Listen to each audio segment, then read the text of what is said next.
আল্লাহর শুকরিয়া, আল্লাহর শুকরিয়া, আল্লাহর শুকরিয়া। 53 বছর পরে এমন সুযোগ বাংলাদেশে আল্লাহ করে দিয়েছেন।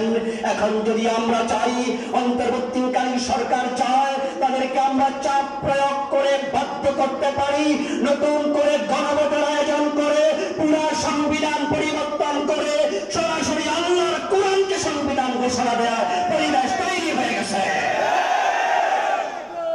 সেই জন্য কাজ করতে হবে, আল্লাহ দেওয়া সুযোগটা কাজে লাগাতে হবে। চট্টগ্রামে আমরা এমন একজন নেতা পেয়েছি যাকে শুধু এমপি নয়, ইনশাআল্লাহ আমরা মন্ত্রী হিসাবে পেয়ে যাব।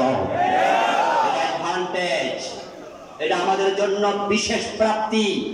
শুধুমাত্র চট্টগ্রামের নেতা নয়, শুধু জাতীয় নেতা নয়, সৈয়দ আব্দুল্লাহ মোহাম্মদ তাহের ভাই আন্তর্জাতিক বিশ্ব ইসলামী আন্দোলনের নেতা।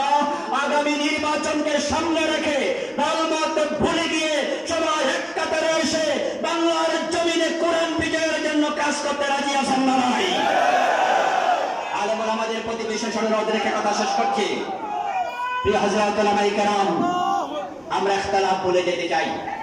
কেউ আমরা কিয়াম করি, কেউ করি না। কেউ জোরে আমিন বলি, কেউ করি না। কেউ মিলাদুন নবী পালন করি, কেউ সিরাতুন নবী পালন করছি। কিন্তু আমরা সকলে দিন শেষে এক জায়গায় দলিল খুঁজি, কোরআন এবং সুন্নাহ। ঠিক না? ঠিক। আমি বলি আপনি আমিন আসতে কেন বলেন? আপনি জবাব দেন এটা হাদিসে আছে। যদি আপনাকে আমার জিজ্ঞাসা করি আমিন আসতে জোরে কেন বলেন, আপনিও বলেন যে এটা হাদিসে আছে। ভাই আপনি ইয়া নবী সালাম আলাইকা বলে কিয়াম কেন করেন? আপনি বলেন যে রাসূল একজন সাহাবীকে বলেছে কুমু ইলা সাইয়্যিদিকুম, সাদ বিন মুআজকে লক্ষ্য করে বলছে তোমাদের নেতা আসছে, তার জন্য দাঁড়ায়া যাও। সুতরাং রাসূলের সম্মানে দাঁড়ানো যাবে, এটা হাদিসে আছে। আপনাকে জিজ্ঞাসা করলাম আপনি কেন কিয়াম করেন না? আপনি বলেন যে রাসূল দাঁড়িয়ে যাওয়া পছন্দ করতেন না, এটা হাদিসে আছে, এইজন্য আমি দাঁড়াই না। সবাই মিলে দলিল খুঁজি কোথায়? হাদিসে এবং কোরআনে। তাহলে বোঝা গেল ইখতিলাফ থাকার পর আমরা কোরআন হাদিসের ব্যাপারে একমত। এই বিষয়ে কোনো ইখতিলাফ নাই।